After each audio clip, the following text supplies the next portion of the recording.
दोस्तों नमस्कार, मैं संजीव भार्गव आप सभी का EITI स्किल इंडिया के यूट्यूब चैनल पे स्वागत करता हूं। और आज जो मेरा वीडियो है वो इंजीनियरिंग ड्राइंग के अंदर सबसे मोस्ट इम्पॉर्टेंट जो चैप्टर्स होते हैं उनमें से एक है, क्योंकि ये जो आज चैप्टर पढ़ने जा रहे हैं इसी पे आधारित है अगला चैप्टर ऑर्थोग्राफिक वाला। अगर आपको आइसोमेट्रिक व्यू या प्रोजेक्शन के बारे में अच्छी तरह समझ में आ गया तो ऑर्थोग्राफिक भी समझ में आएगा। और हमारे जो इंजीनियरिंग ड्राइंग के अंदर पेपर आता है उसमें 50 में से 25 या 30 नंबर का जो क्वेश्चन है वो आइसोमेट्रिक और ऑर्थोग्राफिक से मिल करके आता है, यानी कि लगभग 40 से 50% के जो नंबर है वो इसी चैप्टरों में से आते हैं। इसलिए इस चैप्टर को समझना भी बहुत ज़रूरी है। तो शुरू करते हैं। इंजीनियरिंग ड्राइंग की प्रस्तुति, रिप्रेजेंटेशन ऑफ इंजीनियरिंग ड्राइंग, चित्रीय ड्राइंग, इंग्लिश में इसको पिक्टोरल ड्राइंग कहते हैं। यहाँ मैं एक छोटी सी बात और आपको बताना चाहता हूँ। जो भी आप इंजीनियरिंग लाइन में पढ़ाई कर रहे हो उसके अंदर अगर आप टेक्निकल वर्ड्स को अंग्रेजी में ध्यान रखोगे तो आपको बहुत सहूलियत होगी, क्योंकि आपका जो पेपर होता है वो अंग्रेजी में आता है। हिंदी में पेपर अगर नहीं आया मान लीजिए तो आप उस क्वेश्चन को समझ ही नहीं पाओगे उसके अंदर वर्ड क्या लिखा हुआ है। तो अंग्रेजी के वर्ड भी आपको याद रखने चाहिए। तो चित्रीय ड्राइंग के अंदर पिक्टोरियल ड्राइंग, किसी वस्तु की ड्राइंग जिसमें उसके सभी तीनों फेस या तीनों विमाएं नजर आएं, चित्रीय ड्राइंग कहलाती है। इसी कारण इसे त्रिआयामी यानी कि 3 डायमेंशनल ड्राइंग भी कहते हैं। इनसे किसी भी वस्तु के आकार प्रकार का अंदाज़ा आसानी से लगाया जाता है। हम अगर मान लीजिए एक किताब को देख रहे हैं, ऊपर से देख रहे हैं तो 2 डायमेंशन लंबाई और चौड़ाई हो गई, और साइड से देख रहे हैं तो उसकी लंबाई और ऊंचाई हो सकती है, चौड़ाई ऊंचाई हो सकती है, यानी कि 2 डायमेंशन हो गई। लेकिन एक ऐसी विधि जिसके अंदर आपको किसी भी वस्तु की तीनों डायमेंशन एक ही चित्र में दिखाई दे जाए वो 3 डायमेंशनल कहलाती है, और वही सबसे अच्छा तरीका होता है किसी भी वस्तु को देखने का। चित्रीय ड्राइंग निम्न प्रकार की होती है: एक्सोनोमेट्रिक, दूसरा है ऑब्लिक ड्राइंग, और तीसरी है पर्सपेक्टिव ड्राइंग। अब ये एक्सोनोमेट्रिक ड्राइंग क्या है? एक घन को विभिन्न कोनों में रखकर कई प्रकार के चित्रीय प्रोजेक्शन, पिक्टोरियल प्रोजेक्शन बनाए जाते हैं। इसका नाम फेस के झुकाव के कोण के अनुसार रखा जाता है। ये 3 प्रकार के होते हैं: ट्राइमेट्रिक, डाइमेट्रिक और आइसोमेट्रिक। तो यहाँ पर चित्र में भी आप देखेंगे ये 3 चित्र दे रखे हैं, ट्राइमेट्रिक, डाइमेट्रिक और आइसोमेट्रिक। तो सबसे इम्पोर्टेंट होता है हमारा ये आइसोमेट्रिक। ट्राइमेट्रिक के अंदर इसमें घन के तीनों फेस प्लेन के साथ असमान कोण बनाते हैं, यानी कि इसके अंदर कोण जो होता है वो अलग अलग होता है। दूसरा होता है डायमेट्रिक, इसमें घन के 2 फेस प्लेन के साथ समान कोण बनाते हैं। तो ये कोई भी 2 फेस के अंदर समान कोण बनाएंगे। लेकिन जो आइसोमेट्रिक होता है उसके अंदर घन के तीनों फेस प्लेन के साथ समान कोण बनाते हैं, यानी कि अगर हम इसको 360 डिग्री को 3 भागों में बांटे तो 120 डिग्री पे आते हैं। तो हमारे ये तीनों फेस जो हैं वो 120 डिग्री पे समान कोण पर बने होते हैं। यही हमारा एक आइसोमेट्रिक होता है। इसके बाद है ऑब्लिक ड्राइंग। इसमें घन एक फेस इसमें जो है घन का एक फेस जो है हॉरिजॉन्टल के साथ और दूसरा जो है 45 या 30 डिग्री के कोण पर झुका होता है, जैसा कि इस चित्र में देख रहे हो आप। ये हमारा आइसोमेट्रिक चित्र है। इसके अंदर देखो यहाँ 30 डिग्री, ये 30 डिग्री है, लेकिन ये तीनों जो लाइन है वो 120 डिग्री के ऊपर समान कोण पर है। और ऑब्लिक के अंदर क्या होता है? ये हमारा जो फेस है एक, ये हमारा बिल्कुल स्ट्रेट आपको दिखाई दे रहा है, लेकिन दूसरा फेस जो है वो यहाँ पर 45 या 30 डिग्री पे झुका होता है। इसके बाद है पर्सपेक्टिव। ये चित्र देख सकते हैं आप, पर्सपेक्टिव ये है। इसके अंदर किसी भी वस्तु को देखते हैं तो एक्चुअल साइज वो दिखाई तो देती है, लेकिन उसको बनाना कठिन होता है। इसलिए इंजीनियरिंग ड्राइंग के अंदर पर्सपेक्टिव चित्र जो काम में नहीं आते। आइसोमेट्रिक ड्राइंग, यह एक ग्रीक शब्द आइसोमेट्रिक यानी आइसोमेट्रिक से लिया गया है। इसमें आइसो का अर्थ समान और मेट्रिक का अर्थ समान तथा मेट्रिक का अर्थ समान होता है। ऐसी ड्राइंग जहां किसी ऑब्जेक्ट के विशेष फीचर्स को दिखाना आवश्यक होता है तो आइसोमेट्रिक व्यू का या प्रोजेक्शन बनाया जाता है, वरना ऑर्थोग्राफिक प्रोजेक्शन से ही ड्राइंग बनाई जाती है। हमारी जो इंजीनियरिंग ड्राइंग के अंदर जो ड्राइंग होती है वो अधिकतर ऑर्थोग्राफिक के अंदर होती है। आइसोमेट्रिक के अंदर वस्तु को हम तीनों डायमेंशन में देखते हैं, उसकी लंबाई चौड़ाई ऊंचाई, लेकिन ऑर्थोग्राफिक के अंदर 2 डायमेंशनल होता है। तो यहाँ आप देख सकते हैं ये हमारा जो कोई भी वस्तु है वो 120 की 3 बराबर कोण पर झुका होता है। ये हमारा चित्र जो है वो आइसोमेट्रिक चित्र है, 120 डिग्री। यहाँ पर ये 2 फेस जो है हमारे ये 30 डिग्री के ऊपर झुके होते हैं। यानी कि हम जब भी किसी वस्तु का आइसोमेट्रिक चित्र बनाएंगे तो हमको हॉरिजॉन्टल लाइन लेनी है, उसके ऊपर एक बिंदु लेना है, उसके ऊपर फिर यहाँ 30 डिग्री पे जाएंगे, यहाँ 30 डिग्री पे जाएंगे और ये हमारा एक 90 डिग्री पे जाएगा। तब वो इन बेस लाइन के आधार पर ही अगर पैरेलल लाइन लेके जाएंगे तो हमारा जो चित्र बनेगा वो आइसोमेट्रिक व्यू में बन जाएगा। इसके बाद है किसी घन की, इसमें किसी घन की जो सतह है, समकोण की सतह 120 डिग्री पर बनाई जाती हैं। सामने की दो सतहें हॉरिजॉन्टल के साथ 30 डिग्री के कोण पर बनाई जाती है। इनके बीच की रेखा समकोण की रेखा समकोण पर होती है, यानी कि 90 डिग्री पे। ये 30 डिग्री की रेखाएं, समकोण की रेखाएं आइसोमेट्रिक एक्सेस कहलाती है। यानी कि यहाँ पर हमारी जो एक्सेस है वो 3 है। कौन कौन सी हैं दोबारा समझा देता हूँ। एक एक्सेस ये हो गई हमारी ए से सी, दूसरी एक्सेस हमारी ए से बी हो गई और तीसरी एक्सेस हमारी ए से ई हो गई। तो ये हमारी एक्सेस, ये दो जो है वो 30-30 डिग्री पे है और तीसरी जो एक्सेस है वो वर्टिकल हमारी 90 डिग्री पर होती है, हॉरिजॉन्टल लाइन के 90 डिग्री पर होती है। आइसोमेट्रिक व्यू में प्रोजेक्शन प्लेन ऑफ प्रोजेक्शन के लंबवत होती है। इसका कोई भी फेस प्लेन ऑफ प्रोजेक्शन के समानांतर नहीं होता है। कोई भी आइसोमेट्रिक व्यू बनाने के लिए पहले ये तीनों आइसोमेट्रिक एक्सिस की लाइनें खींच करके इसको माप के अनुसार लंबा किया जाता है।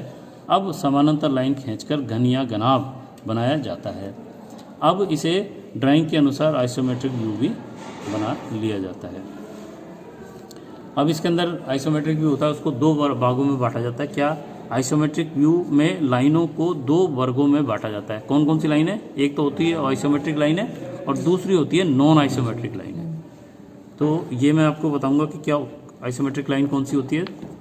आइसोमेट्रिक लाइन है एक आइसोमेट्रिक व्यू में आइसोमेट्रिक एक्सिस के समानांतर खींची गई लाइनें, सभी लाइनें आइसोमेट्रिक लाइनें कहलाती हैं। तो हमारे जो एक्सिस मैंने आपको दिखाया था इस वाले चित्र में, जैसे इसी चित्र की बात करें तो इसके अंदर ये हमारी लाइन जो है 2 एक्सेस तो ये हो गया और तीसरा ये एक्सेस हो गया।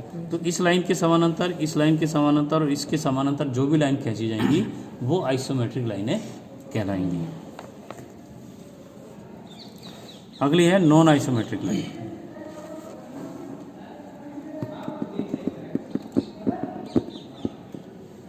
तो नॉन आइसोमेट्रिक लाइन में क्या है? जो लाइनें आइसोमेट्रिक एक्सेस के समानांतर नहीं होती है, ध्यान से समझ लो, जो लाइनें आइसोमेट्रिक एक्सिस के समानांतर नहीं होती है नॉन आइसोमेट्रिक लाइनें कहलाती हैं। इनकी लंबाई ली गई स्केल के अनुरूप नहीं होती है। चित्र में ए बी, बी सी और डी एक नॉन आइसोमेट्रिक लाइनें हैं। वास्तव में इनकी लंबाई समान लंबाई नहीं है, परंतु लाइन बी सी और डी की लंबाई के समान है। तो यहाँ देखो आप, हमारी ये जो तिरछी लाइन है और ये जो तिरछी लाइन है उसके इसके समानांतर में ये जो लाइन है ये हमारी नॉन आइसोमेट्रिक लाइन है। जब इन लाइनों ए बी का मान 21 mm के कम है, इन लाइनों के शुरू और अंत के बिंदुओं को लोकेट करके ही खींचा जाता है। यानी कि आपको पहले बिंदु लगाने पड़ेंगे, उसके बाद ही लाइन खींच सकते हो। डायरेक्ट आप चाहोगे तो नहीं खींचेंगे ये। इसके बाद आइसोमेट्रिक स्केल है, ये इसको पूरा पढ़ने की ज़रूरत नहीं है, मैं इसको डायरेक्ट समझा देता हूँ क्या है ये। ये आइसोमेट्रिक स्केल है। इसको बनाने का क्या तरीका है? पहले हम एक हॉरिजॉन्टल लाइन खींचेंगे, एक वर्टिकल लाइन खींचेंगे। तो मैं यहाँ एक वर्टिकल लाइन खींच के आपको दिखा देता हूँ।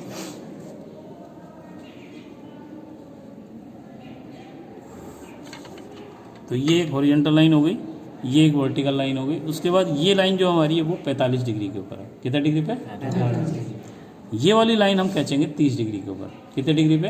30 डिग्री पे। तो यहाँ पर ये जो 45 डिग्री की लाइन है इसके ऊपर अपन 10-10 मिलीमीटर या 1-1 सेंटीमीटर, एक ही बात है क्योंकि 1 सेंटीमीटर बराबर 10 मिलीमीटर होता है। तो अपन 0 से स्टार्ट करके 10-10 मिलीमीटर के ऊपर ये बिंदु लगाते चले जाएंगे और यहाँ पे 10, 20, 30, 40, 50 लिख देंगे। क्लियर बात? अब ये जो हमारी 30 डिग्री की लाइन है, लड़का गलती क्या करता है ये मैं आपको अभी बता रहा हूँ। हम ये जो लाइनें खींचेंगे, ये जो दिख रही है ना खड़ी लाइन है, ये इस वर्टिकल लाइन के समानांतर होनी चाहिए। क्लियर बात? लड़का यहाँ पे गलती करके टेढ़ा कर देता है। हमको इन बिंदुओं को लेते हुए 10-20 ऊपर के जो बिंदु हैं उनको लेते हुए इस वर्टिकल लाइन के समानांतर 30 डिग्री वाली लाइन तक लाइन लेके आनी है। तो आपको ये लाइनें नीचे ऐसे आती दिखेंगी। अब यहाँ पर ये जो बिंदु आए ये भी हमारे 10, 20, 30, 40, 50 हो गए क्योंकि हमने ऊपर से ट्रांसफ़र किया है। लेकिन दोनों में फ़र्क है। यहाँ जो हमारी डायमेंशन है वर्टिक इस पे 45 डिग्री की लाइन के ऊपर। ये तो हमारी ओरिजिनल डायमेंशन थी, 10 का मतलब 10 थी, 20 का मतलब 20 थी और 100 का मतलब 100 थी। लेकिन जब इसको हम ऊपर से नीचे यहाँ पे ट्रांसफ़र करके लाएंगे तो ये 100 वाली जो डायमेंशन है वो यहाँ पर छोटी हो जाएगी। और कितनी छोटी हो जाएगी? लगभग 18.4% छोटी हो जाएगी। कहने का मतलब ये हमारी यहाँ पे 100 है 45 डिग्री वाली लाइन पर, लेकिन जब इसको हम यहाँ पे 30 डिग्री वाली लाइन पे इसको शिफ्ट करेंगे तो ये हमारा 81.6 mm ही रह जाएगी। यानी कि ये लाइन के ऊपर जो डायमेंशन है वो छोटी हो गई 18.4%। तो ये वाला जो लाइन स्केल है ये तो हमारा वास्तविक स्केल है, रियल स्केल है, लेकिन ये वाला जो स्केल है जो छोटा हो गया ये हमारा आइसोमेट्रिक स्केल कहलाता है। क्लियर बात? क्योंकि ड्राइंग के अंदर कई प्रकार के स्केल होते हैं, उसमें अपन जो वास्तव में एक्चुअल जो ड्राइंग बनाते हैं वो वास्तविक स्केल काम में लेते हैं, और जो हमारे जो ये जो ड्राफ्टमैन होते हैं वो कई तरह के स्केल काम में लेते हैं, वहाँ पर अलग अलग तरह के स्केल भी काम में आते हैं। तो यहाँ पर हम केवल आइसोमेट्रिक स्केल के बारे में पढ़ रहे हैं, इसका उपयोग हम नहीं करेंगे क्योंकि इसमें प्रॉब्लम होती है। 100 जो मिलीमीटर है उसकी लेंथ घट करके 81.4 के आसपास हो जाती है, उसको हम यूज़ नहीं करते हैं। हम केवल रेगुलर स्केल को ही काम में लेते हैं। केवल यहाँ ये समझाने के लिए आपको बताया गया कि आइसोमेट्रिक स्केल क्या होता है और उसको कैसे बनाया जाता है। तो बना लोगे? एक बार दोबारा समझा देता हूँ। एक हॉरिजॉन्टल लाइन खींचा, उसके ऊपर एक वर्टिकल लाइन खींची, फिर ये 45 डिग्री पे लाइन, फिर ये 30 डिग्री पे लाइन, फिर ये यहाँ पे 10-10 mm की दूरी पर ये बिंदु लगा लिए। इन बिंदुओं से नीचे हम 30 डिग्री की लाइन तक वर्टिकल लाइन के समानांतर ये लाइन लेके आएंगे। तो इस बिंदु इस लाइन के ऊपर जो बिंदु मिलेंगे वो हमारे आइसोमेट्रिक स्केल वाले दूरी होगी। क्लियर बात? अगर आप देखोगे तो यहाँ पर देखें कि आइसोमेट्रिक लंबाई वास्तविक लंबाई इंटू 0.82, दूसरे शब्दों में कह सकते हैं कि आइसोमेट्रिक लाइन लंबाई वास्तविक लंबाई की करीब 82%, मैंने 81.6 बताई है, 82% से और अगर अपन थोड़ा और खोलेंगे तो 81.6% ही होती है। जब ड्राइंग को वास्तविक लंबाई यानी कि ट्रू लेंथ से बनाया जाता है, जो हम स्केल काम में लेते हैं, तो उसे हम आइसोमेट्रिक व्यू कहते हैं। ये चीज़ और समझ लो, यहाँ पे दो चीज़ होती हैं, एक आइसोमेट्रिक व्यू होता है और एक आइसोमेट्रिक प्रोजेक्शन होता है। आइसोमेट्रिक व्यू क्या होता है? जो स्केल हम काम में लेते हैं उसी स्केल से लंबाई लेकर के अगर कोई चित्र बनाएंगे तो वो आइसोमेट्रिक व्यू कहलाएगा। लेकिन अगर आइसोमेट्रिक ड्राइंग को आइसोमेट्रिक स्केल से बनाया जाता है, जो कि हमारा यहाँ पे छोटा हो गया है, उससे अगर हम बनाएंगे तो वो चित्र जो बनेगा वो उसको हम आइसोमेट्रिक प्रोजेक्शन कहते हैं। समझ में आ गया? आइसोमेट्रिक व्यू और आइसोमेट्रिक प्रोजेक्शन में अंतर क्या है? आइसोमेट्रिक व्यू बनता है हमारे ओरिजिनल लाइन से और आइसोमेट्रिक प्रोजेक्शन बनता है हमारे आइसोमेट्रिक वाले स्केल वाली लाइन से, जो कि ओरिजिनल लाइन से करीब 81.6% होती है। क्लियर बात? तो यहाँ अगर आप चित्र देखोगे तो इसमें आपको पता चल जाएगा कि ये पूरे स्केल से एक घन बना हुआ है, ये देखो आप 82% ही रह गया है। तो ये हमारा जो आइसोमेट्रिक प्रोजेक्शन है और ये हमारा ऐसे आइसोमेट्रिक ये ओरिजिनल प्रोजेक्शन है और ये हमारा आइसोमेट्रिक प्रोजेक्शन। क्लियर? यहाँ पे घन आपको बड़ा दिखाई दे रहा होगा, यहाँ पे घन आपको छोटा दिखाई दे रहा है, करीब 18% कम हो जाता है।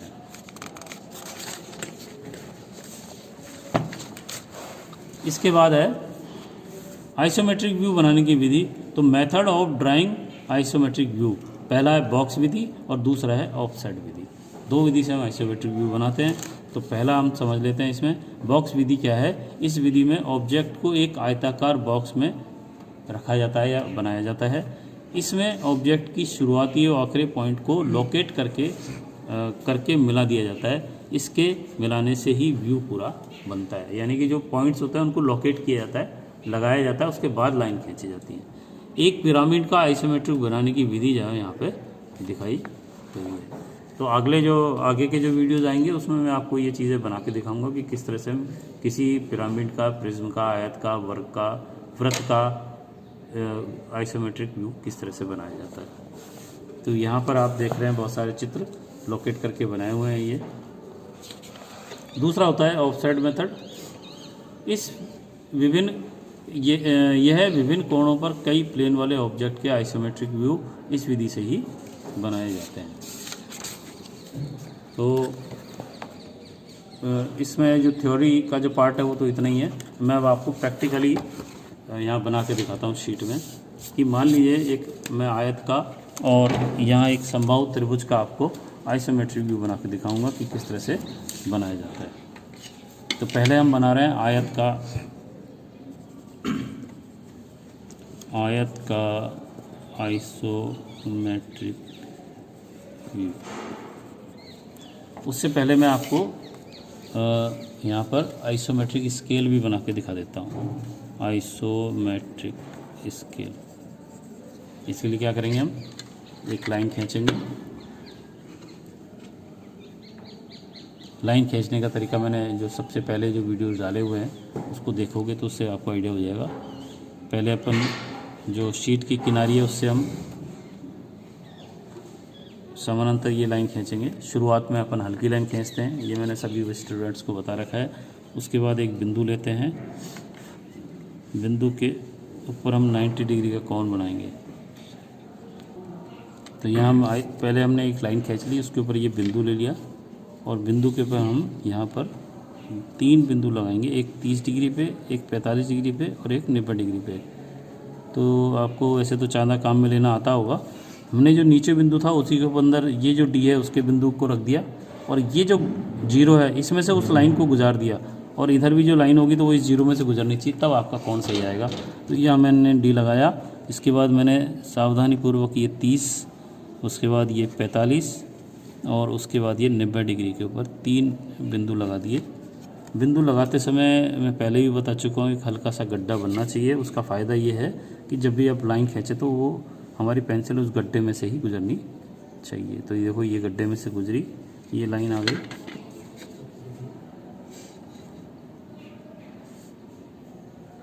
ये लाइन आ गई और तीसरी हमारी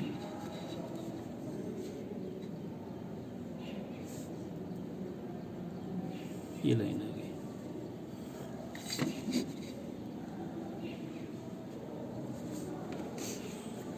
ड्राइंग का काम जो है बड़ी तसल्ली से करने का होता है, जल्दबाजी इसमें बिल्कुल नहीं चलती है। उसके बाद ये जो हमारी 45 डिग्री वाली लाइन है उसके ऊपर हम 10-10 mm के ऊपर बिंदु लगा लेंगे।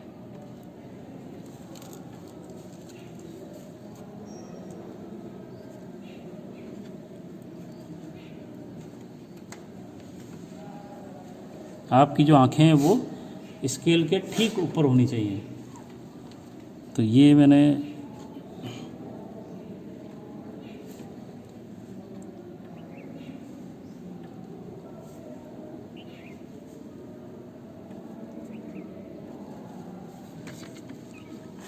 इसको मैं 1, 2, 3 भी लिख सकता हूँ और 10, 20, 30 भी लिख सकता हूँ, क्योंकि ये मिलीमीटर और सेंटीमीटर में, ये इस समय सेंटीमीटर में आ गई। उसके बाद अगला जो गलती स्टूडेंट करता है उसको ही समझाने के लिए ये चित्र बना रहा है। एक्चुअल में हमारी ये जो वर्टिकल लाइन है, इस लाइन के समानांतर में हमारे को इन बिंदुओं से लेते हुए 30 डिग्री तक लाइन लेके आनी है। तो मैंने ये पहले वर्टिकल लाइन के साथ में इस रोलर ड्रा को लगाया और मैं सरका करके ये नीचे उतारी। इसी तरह मैं दूसरे बिंदु से नीचे उतार रहा हूँ, तीसरे बिंदु से नीचे उतारी, चौथे से मैंने यह नीचे उतार लिया, 5वें से, 6ठे से और ये 7वें से। और ये मैं यहाँ पे लिख देता हूँ 1 डैश, 2 डैश, 3 डैश, 5, 6 डैश और 7 डैश। अब आप इसको नाप के देखते हैं कि ये हमारी जो डायमेंशन है, यहाँ मैं 0 से शुरू करता हूँ तो ये आपके देखो 70 आ रही है बिल्कुल एग्जैक्ट। ठीक है, अगर अब मैं यहाँ पे लेके आऊँगा तो ये देखो आप 0 से मैंने शुरू करी और ये आ रही है लगभग मेरी 1, 2, 3, 4, 5, 55 और 56, 57। तो ये ऊपर वास्तविक स्केल है, उसके ऊपर 70 mm है और जो हमारा आइसोमेट्रिक स्केल है इस पर ये करीब 57 आ रही है, करीब लगभग 14.6% कम हो चुकी है। तो ये वाला जो स्केल है हमारा, ये हमारा वास्तविक स्केल कहलाता है, वास्तविक पैमाना। और ये जो है हमारा वो आइसोमेट्रिक।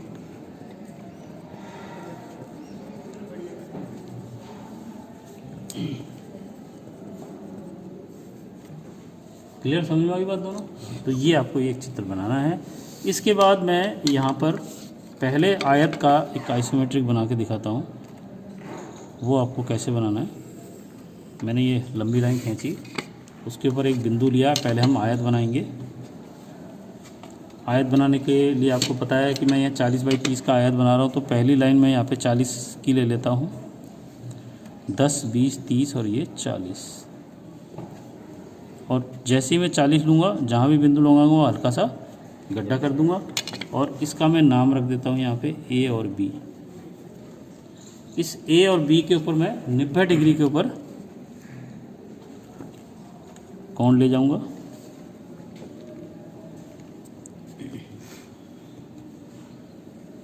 ये मेरा 90 डिग्री हो गया ए पे, और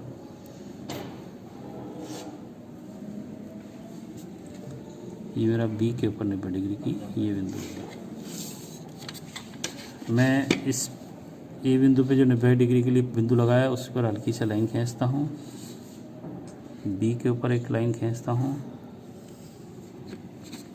और अब मेरे को आयत बनाने के लिए 40 बाई 30 यानी कि 40 मैंने ले लिए। अब 30 के लिए मैं पहले यहाँ पर 30 mm की दूरी पर एक बिंदु लगा लेता हूँ, 10, 20 और ये 30।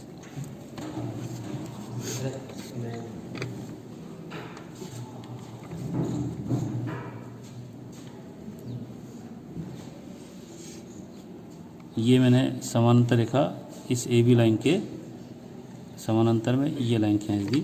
तो अब आप देख रहे हैं यहाँ पे ए बी, ये मेरा सी बिंदु और ये मेरा डी बिंदु। अब मैंने आयत तो बना लिया, इसका हाथ के हाथ में आपको किस तरह से डायमेंशन देनी होती है वो भी समझा देता हूँ।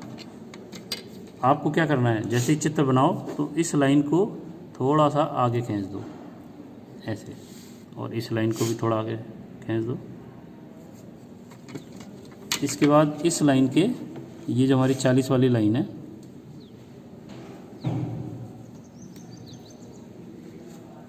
इससे करीब 8 mm की दूरी पर ये लाइन खींच दो। कितनी दूरी पे? 8 mm का क्या फ़ायदा होगा ये मैं आपको बताता हूँ। तो ये इस लाइन के समानांतर में ये लाइन खींची, ये डायमेंशन लाइन कहलाती है। इस लाइन को आगे बढ़ाया, ये हमारी 2 एक्सटेंशन लाइन कहलाती हैं। और यहाँ पर हम ये लिखेंगे 40। तो ये जो 40 आपने लिखा है, इसकी 4 की जो हाइट है वो 4 mm रखेंगे, ऊपर 2 mm छोड़ेंगे, नीचे 2 mm छोड़ेंगे, तो टोटल 2, 4, 6 और 2 8 mm हो गई। तो ये हमारी जो लाइन है डायमेंशन लाइन, वो इस लाइन से लगभग 8 mm दूर होनी चाहिए। और यहाँ पर हम एक सुंदर सा तीर बनाएंगे। तीर बनाना भी मैं समझा देता हूँ कैसे बनाना चाहिए। आप इसको मैं थोड़ा सा बड़ा करके समझाता हूँ कि आप ये जो बिंदु है यहाँ से कुछ दूरी पे इस लाइन के दोनों तरफ एक हल्के से 2 बिंदु लगा दें। लगा दिए? दिखाई दे रहा होगा वीडियो में आपको। और इन दोनों बिंदुओं को ऊपर वाले बिंदु से इस तरह से तिरछा मिला दें और फिर इसको हल्का सा भर दें। तो ये आपका सुंदर सा तीर तैयार हो गया। क्लियर? अब ये तीर की खासियत क्या होनी चाहिए, ना तो ये तीर इस वाली जो एक्सटेंशन लाइन है इससे आगे जाना चाहिए और ना ही पीछे रह जाए, टच होना चाहिए। क्लियर? और ज़्यादा आपको गहरा नहीं करना है, ज़्यादा काला नहीं करना है। इसके बाद अगर मुझे वर्टिकल डायमेंशन देनी है तो क्या करूँगा मैं, ये मेरी जो लाइन आगे बढ़ी हुई है इसी का उपयोग करते हुए यहाँ पे भी मैं इस लाइन को थोड़ा सा आगे सरका दूँगा और इस लाइन के वर्टिकल लाइन के पैरेलल में करीब 4 या 5 mm, क्योंकि यहाँ पे हमको 8 mm की ज़रूरत नहीं है। और यहाँ पहले से मैं चाहूँ तो ये इस तरह से सुंदर सा तीर बनाऊँगा और यहाँ पर मैं 30 इस तरह से लिखूँगा। क्लियर? यहाँ पे डायमेंशन इस तरह से लिखी जाएगी और खड़ी वाली डायमेंशन इस तरह से लिखी जाएगी। तीर आपने देख लिया। तो अब हमारा ये ABCD एक आयत बन गया। चाहो तो ये लाइन जो है हमारी हटा भी सकते हो और नहीं तो कोई बात नहीं है। ये हमारा एक आयत का सिंपल चित्र बन गया।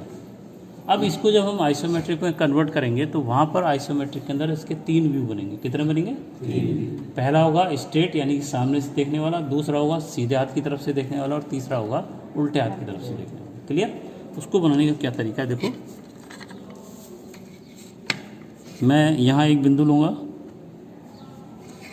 और बिंदु को मैं नाम दूंगा A, क्योंकि आयत का हमारा बिंदु A ही है। ठीक, यहाँ मैंने A नाम रख दिया। यहाँ पर मैं इस बिंदु के ऊपर 30-30 डिग्री राइट साइड और लेफ्ट साइड, तो देखो आप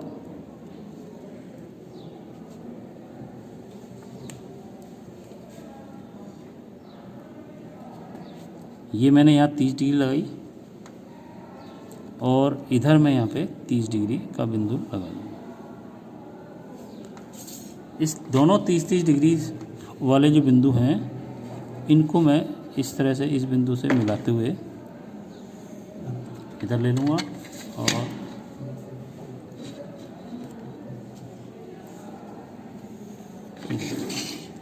तो आपने देखा ये 30 डिग्री पे दो बिंदु लेने के बाद लाइन बना ली। उसके बाद मेरा आयत जो है वो 40/30 का है। ए से बी बिंदु मेरा कितनी दूर है 40 mm। तो मैं क्या करूँगा, प्रकार से भी भर सकता हूँ और पेंसिल से स्केल का यूज़ करके भी मैं डायमेंशन को लगा सकता हूँ, लेकिन मैं यहाँ ज़्यादा से ज़्यादा प्रकार का उपयोग करूँगा क्योंकि प्रकार से जो डायमेंशन आती है वो लगभग बहुत अच्छी आती है, सही आती है। तो मैं ए बिंदु से इस सीधे हाथ की तरफ जो 30 डिग्री पे लाइन थी वहाँ पर मैं ये चाप लगा करके ये बिंदु लगा दूंगा और इसको लिख दूंगा मैं बी। क्लियर। उसके बाद अब मेरी ए से सी की तरफ दूरी कितनी है 30। तो मैं फिर से चाप से ये 30 mm की डायमेंशन यहाँ इस तरह से ले लूँगा और यहाँ फिर से मैं ए से यहाँ चाप लगा दूंगा। ये मेरा राइट साइड में बी था, लेफ्ट साइड में मेरा सी बिंदु हो गया। इसकी दूरी ए से कितनी है 30 mm। अब मैं क्या करूँगा, इस ए बी लाइन जो मेरी 30 डिग्री पे थी उसके समानांतर में सी बिंदु को लेते हुए, यानी कि सी बिंदु से एक लाइन खींचूंगा जो ए बी के समानांतर होगी। क्लियर बात। तो देखो क्या करना है, ये मेरा रोलर रहा और ये मैं यहाँ से इसको समानांतर करके और इस तरह से चला और सी पे लाके मैंने रोका और सी के गड्ढे में से मैंने ये लाइन खींच दी। क्लियर। तो ये जो लाइन है वो हमारी इस ए बी लाइन के क्या हो गई, समानांतर हो गई। इसी तरह इस ए सी के समानांतर में बी से या बी बिंदु तक जाकर के हम एक लाइन खींचेंगे। ये हम गए, ये बी बिंदु आया हमारा और यहाँ हमने एक फिर से इस बिंदु से एक लाइन खींच दी। तो ये जो हमारा बिंदु मिला वो मिल गया डी। तो अब ये देखो आइसोमेट्रिक का पहला रूप, 3 रूप होते हैं। ये स्ट्रेट वाला सामने से दिखाई देने वाला। अब मैं आपको बनाता हूँ इसको राइट हैंड साइड से देखने वाला। तो देखो करना क्या है उसमें, फिर से मैं एक नीचे हॉरिजॉन्टल लाइन लेता हूँ, हल्की लाइन, इसके ऊपर बिंदु लेता हूँ, उसके ऊपर मैंने यहाँ बिंदु लिया। फिर से मैं 30 डिग्री और 90 डिग्री पर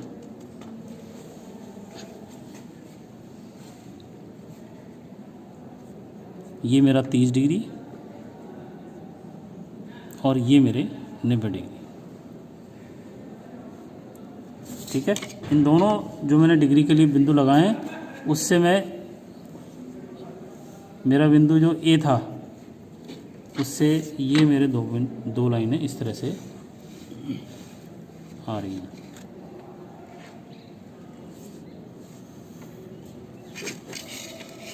तेरे को इसमें दिख रहा है ना, तो अगर कोई पॉइंट रह जाए ना, तो यहाँ पर आप देखो मैंने 30 डिग्री पर एक लाइन खींच ली और 90 डिग्री पे एक लाइन खींच ली। बिंदु मेरा ए। अब ए से बी की दूरी कितनी थी 40। प्रकार से मैं वापस से ए से बी की दूरी को भर लूँगा, भर लिया और मैं इस तरह से इसको यहाँ लगा दूँगा। तो ये बिंदु मेरा कौन सा हो गया, बी हो गया। और इस यहाँ पर ए से सी की दूरी कितनी है 30 mm। मैं फिर से चाप से ये 30 mm का इस तरह से भर लूँगा और यहाँ पे ले जाके इस तरह से लगा दूँगा। तो अब ये बिंदु आ गया मेरा सी। ठीक है। ए से बी की दूरी 40, ए से सी की दूरी 30। अब मैं पैरेलल लाइन खींचूंगा। तो क्या खींचूंगा, ए बी के समानांतर सी तक जाऊंगा, ए बी के समानांतर सी तक गया और यहाँ मैंने लाइन खींची, एक लाइन आ गई। इसी तरह मैं ए सी के समानांतर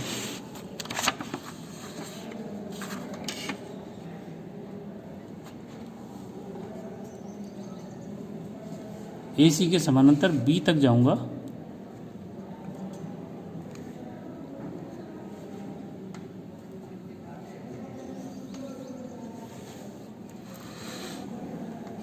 तो यहाँ पे मेरा ये बिंदु आके कौन सा, D। तो आप देखोगे कि ये जो मेरा आइसोमेट्रिक बना है आयत का, वो फ्रंट वाला है या स्ट्रेट वाला है। ये जो मेरा आयत का आइसोमेट्रिक बना है वो राइट हैंड साइड वाला बना है।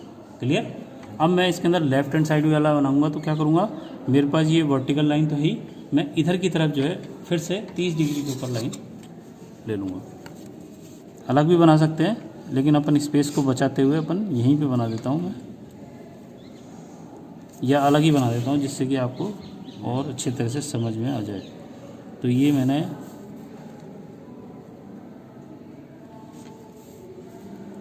ये बिंदु लिया, इसके ऊपर लेफ़्ट साइड में 30 डिग्री और एक 90 डिग्री पे बिंदु लगाया। तो ये मेरा 90 डिग्री पे बिंदु और इसी तरह यहाँ पे 30 डिग्री पे बिंदु।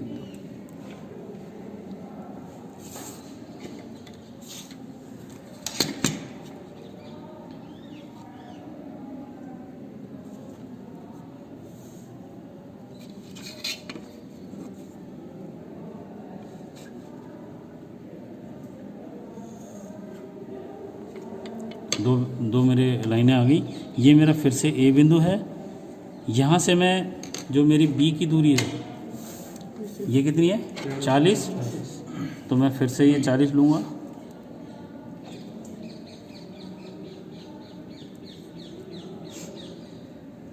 और इधर की तरफ लेफ़्ट साइड में ये चाप मैं इस तरह से, तो ये बिंदु हो गया मेरा बी। इसके बाद मैं ये जो मेरी ए से सी की दूरी थी वो भी है 30। तो मैं यहाँ पर ये 30 लूँगा और यहाँ से ए से 30 के ऊपर ये, तो ये बिंदु हो गया मेरा फिर से सी। अब मैं फिर से ए बी के समानांतर सी बिंदु तक,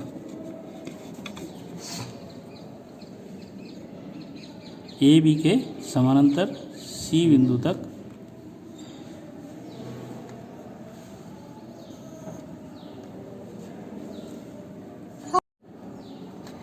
अब हम ए सी के समानांतर बी बिंदु तक। तो यहाँ इसको मैं ऐसे घुमा करके आपको दिखाता हूँ, देखना आसान हो जाएगा आपके लिए। ये मेरा ए सी है और इसके समानांतर में मैं इस बी बिंदु तक जाऊंगा।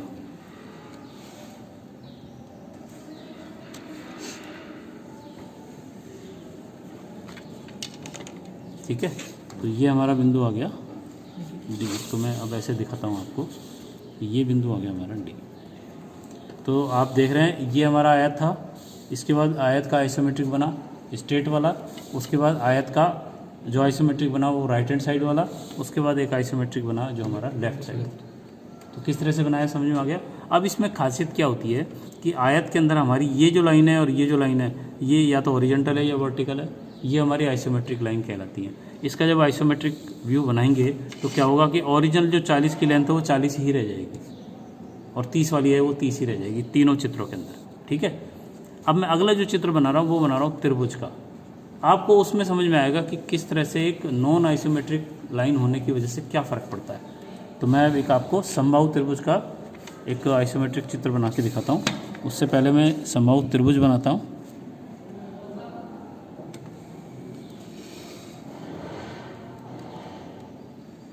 फिर से मैंने एक हॉरिजॉन्टल लाइन ली, उसके ऊपर एक बिंदु लिया और यहाँ मैं 40 mm का समबाहु त्रिभुज बना रहा हूँ।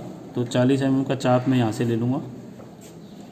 यहाँ एक चीज़ और मैं बताना चाह रहा हूँ कि जैसे यहाँ पे मेरे पास 40 और 30 mm की ऑलरेडी लाइन खींची हुई थी तो मैंने चाप के अंदर इसको ले लिया, लेकिन अधिकतर स्टूडेंट क्या करते हैं इस तरह से रोलर रा या सेट स्क्वायर या स्केल के ऊपर नाप करके 40 mm लेते हैं, जो बिल्कुल तरीका गलत है। अगर आपको कोई भी डायमेंशन लेनी है प्रकार के अंदर तो आप क्या करोगे कि पहले जो हमारे पास शीट का ये जो किनारी खाली पड़ी है यहाँ पर आप बिंदु लगा लो। जैसे मैंने यहाँ ये 0 लगाया, उसके बाद आप 10, 20, 30 जो भी लगाना चाहो यहाँ पे 10, 20, 30, 40, 50 इस तरह से बिंदु लगाओ। यहाँ इसको 0 लिख लो, ये 10, ये 20, ये 30, ये 40, ये 50। अब इसके अंदर आप प्रकार से जब डायमेंशन भरोगे तो आपका जो है रोलर ड्रा या सेट स्क्वायर या स्केल है वो ख़राब बिल्कुल नहीं होगा, क्योंकि आपकी जो प्रकार की नोक है वो यहाँ शीट पे लग रही है। तो ये बहुत बड़ी गलती है, ये स्टूडेंट आमतौर पे करता ही करता है। तो उस चीज़ से बचने के लिए मैं आपको यहाँ पे एक चीज़ और बता दी है। तो मैंने यहाँ पर ये 40 mm का चाप इस तरह से यहाँ भर लिया, और ये जो मेरा बिंदु था इससे मैं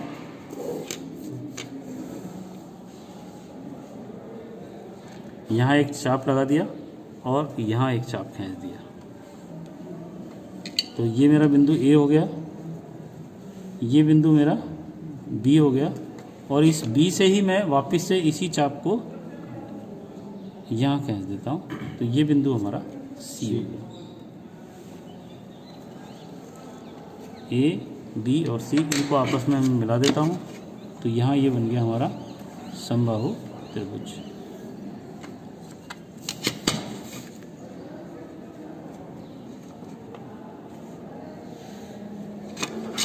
क्लियर?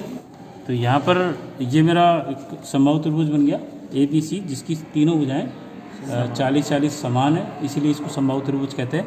अब आप इसमें देख रहे हैं कि हमारी ए बी जो लाइन है वो ओरिजेंटल है, और ए सी और ए बी सी जो हमारी ना तो ओरिजेंटल है ना वर्टिकल है, यानी कि तिरछी लाइन है।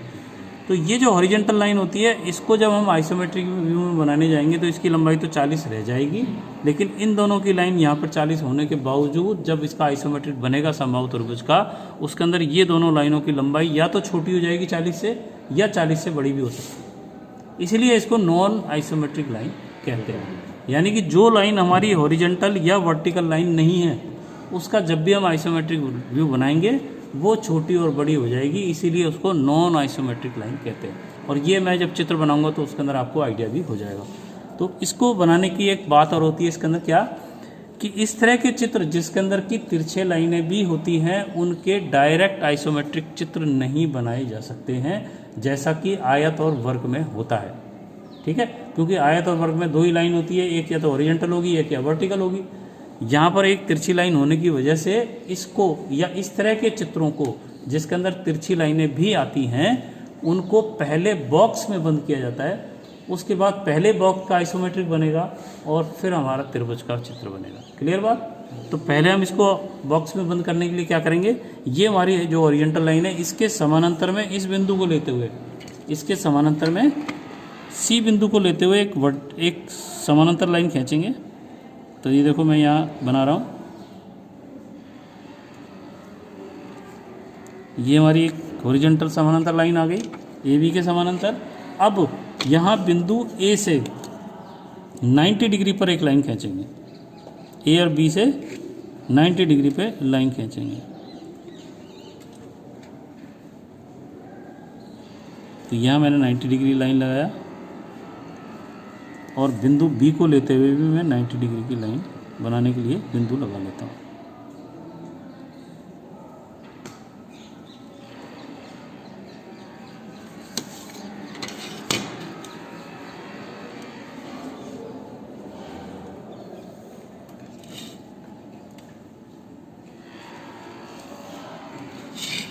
ठीक है, अब आप देखेंगे कि ये जो समबाहु त्रिभुज है मेरा एक बॉक्स के अंदर बंद हो गया।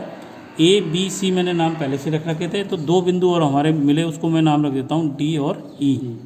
तो हमारा जो बॉक्स बन गया वो ए बी डी ई हो गया। ठीक है, इसके अंदर ए बी की जो भुजा है उसके समानांतर में डी ई होगी और बराबर होगी। इसी तरह बी ई की जो भुजा है उसके समानांतर में ए डी होगी और इन दोनों की लंबाई में आपस में बराबर होनी चाहिए। क्लियर बात?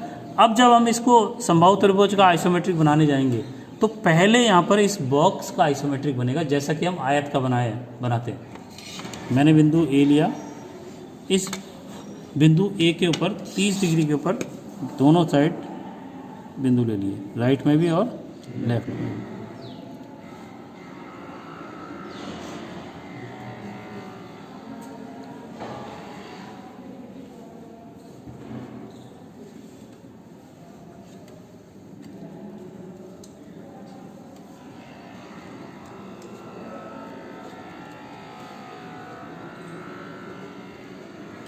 तो ये मैंने 30 डिग्री के ऊपर बिंदु लगा दिए। यहाँ मैंने ये लाइन खींच दी और इधर मैंने इधर 30 डिग्री पे लाइन खींच दी। बिंदु हमारा ये ए है। ए से बी की जो दूरी है उसको मैं चाप में भर लूँगा। यहाँ ये मैंने ए से बी की दूरी को यहाँ चाप में भरा और ए से मैंने यहाँ जो 30 डिग्री वाली लाइन है उसके ऊपर ये चाप काट दिया। तो ये बिंदु आ गया हमारा यहाँ पे बी।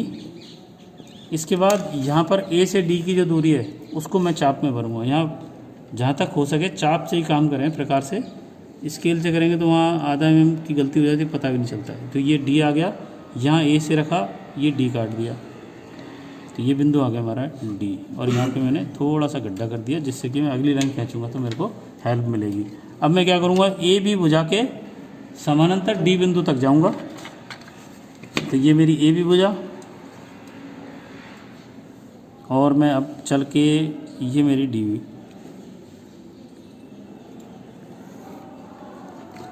इसके बाद मैं ए डी के समानांतर चलूँगा और बी बिंदु तक जाऊँगा। ये मैंने बिंदु लगा रखा, ये मैंने इसके यहाँ से लाइन खींच दी और ये मेरा बिंदु कौन सा आ गया, ई। तो यानी कि ये ए बी डी ई जो मेरा बॉक्स था, ये आयत था, उसको पहले मैंने आइसोमेट्रिक बनाया। अब मैं त्रिभुज का आइसोमेट्रिक बनाऊंगा। उसके लिए मेरे ये दो बिंदु तो ऑलरेडी आ ही चुके हैं। ये मेरा सी बिंदु है, वो ई से जितनी भी दूर है वो मैं यहाँ नाप करके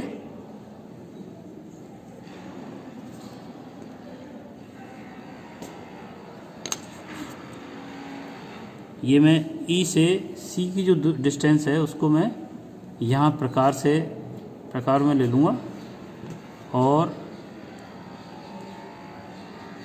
ये मैं चाप लगाया। ये बिंदु कौन सा हो गया मेरा, सी।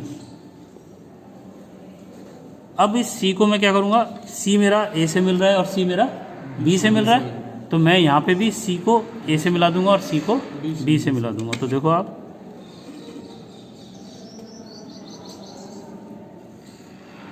ये सी से ए मिल गया और ये मेरा सी से बी मिल गया।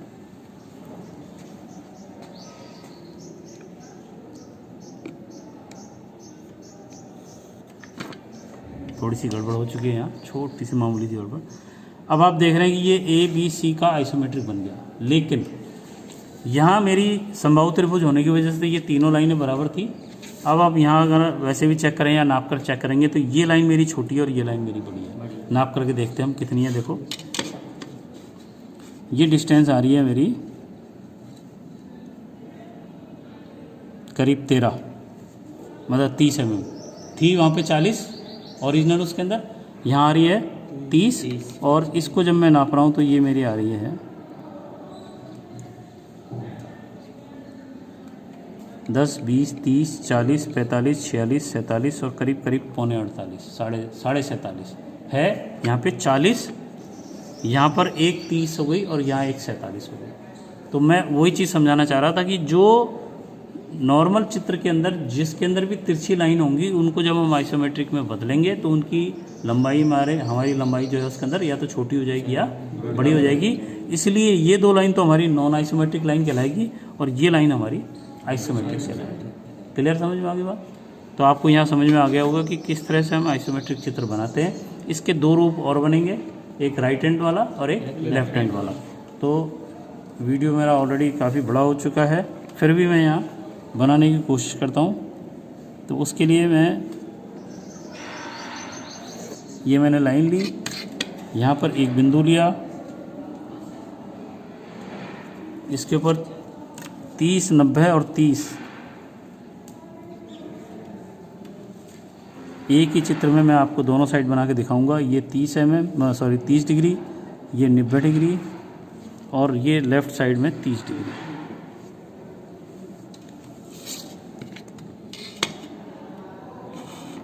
यहाँ पर मैं ये इस तरह से लाइन खींच दूंगा, यहाँ पर 90 डिग्री की लाइन और यहाँ पर मैं 30 डिग्री। तो ये मेरा बिंदु फिर से ए है अब मैं ए बी की जो दूरी मेरी यहाँ पर 40 है, क्योंकि 40 भुजा का समबाहु त्रिभुज है, तो ए बी की दूरी फिर से मैं 40 ले लेता हूँ और यहाँ पर इधर 40 लगा देता हूँ। तो ये बिंदु हो गया मेरा बी, और इधर मैं इसको बी डैश लिख लूँगा, एक ही बार में दो काम हो जाएंगे। तो ये मेरा बी डैश हो गया, ए बी और ए बी डैश, ठीक। और ये जो मेरी बी ई की जो दूरी है, इसको मैं यहाँ पे इस तरह से भर लूँगा। ये और ये दूरी मेरी बराबर है, इसको मैं यहाँ वर्टिकल लाइन पे इस तरह से लगा दूँगा। तो ये जो मेरा बिंदु होगा वो होगा डी, और डी डैश दोनों एक ही जगह काम करेंगे। इसके बाद मैं ए बी के समानांतर डी बिंदु तक, ए बी के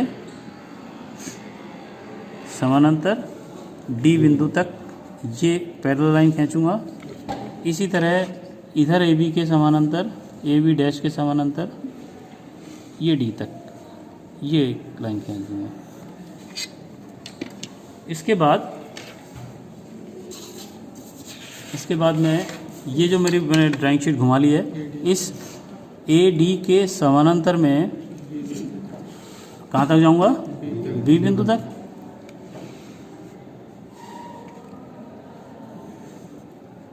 इसी तरह मैं ए डी के समानांतर में बी डैश बिंदु तक यहाँ आ जाऊंगा। ये दोनों चित्र मैं एक साथ बना रहा हूँ, इसलिए कंफ्यूज मत होना, एक राइट साइड वाला है और एक लेफ्ट साइड वाला है।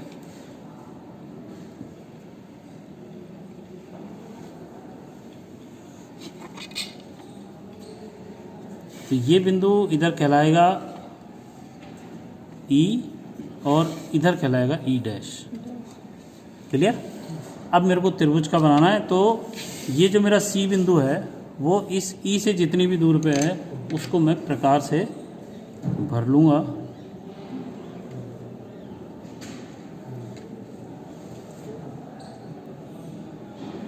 ये मैंने यहाँ प्रकार से भरा, और यहाँ पे मैं ई से डी की तरफ, और इधर ई डैश से फिर से डी डैश की तरफ। तो ये दो बिंदु आ गए। यहाँ पर ये सी बिंदु कहलाएगा, और यहाँ पर ये सी डैश कहलाएगा। तो ये राइट हैंड साइड वाला चित्र है, और ये हमारा लेफ्ट हैंड साइड वाला। अब मैं सिर्फ सी को ए से और बी से मिला दूंगा।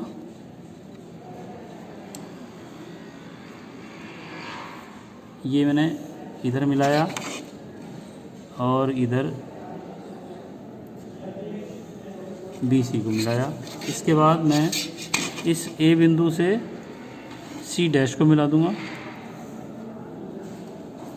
और इधर ये बी डैश से सी डैश में। अब आप देखेंगे कि ये लाइन मेरी छोटी है, ये लाइन मेरी बड़ी हो गई, फिर से ये लाइन बड़ी है और ये लाइन छोटी है। और यहाँ हमारा ये जो समबाहु त्रिभुज बना था उसके अंदर ये तीनों लाइन मेरी 40-40 की समान थी। तो यहाँ आपको बिल्कुल फंडा क्लियर समझ में आ गया होगा कि जिस भी सिंपल चित्र के अंदर तिरछी लाइन होगी जो कि ना तो हॉरिजॉन्टल है ना वर्टिकल होगी, उस चित्र को जब हम आइसोमेट्रिक में बनाने जाएंगे तो वहाँ पर उसकी लेंथ या तो कम हो सकती है या वहाँ ज़्यादा हो सकती है, इसीलिए वो नॉन आइसोमेट्रिक लाइन कहलाती है। तो यदि आपको ये मेरा वीडियो अच्छा लगा, समझाने का तरीका अच्छा लगा, तो आप इसको लाइक करें। इस समय मेरे पास जो है गवर्नमेंट ITI अलवर के अंदर वेल्डर ट्रेड के स्टूडेंट्स हैं जिनका आज ये ड्राइंग का क्लास है, उसके अंदर मैं ये आइसोमेट्रिक पढ़ा रहा हूँ। तो आपको ये वीडियो देख करके क्लियर समझ में आ गया होगा कि इस वीडियो के अंदर हमने सीखा कि आइसोमेट्रिक पैमाना कैसे बनाते हैं, एक आयत का आइसोमेट्रिक चित्र कैसे बनाते हैं जैसे ये था, और एक समबाहु त्रिभुज का 3 व्यू जो होते हैं हमारे, ये स्ट्रेट वाला है और ये राइट और ये लेफ्ट वाला, किस तरह से आइसोमेट्रिक व्यू बनेगा। तो आज के लिए इतना ही होगा। नमस्कार, धन्यवाद, जय हिंद, जय भारत।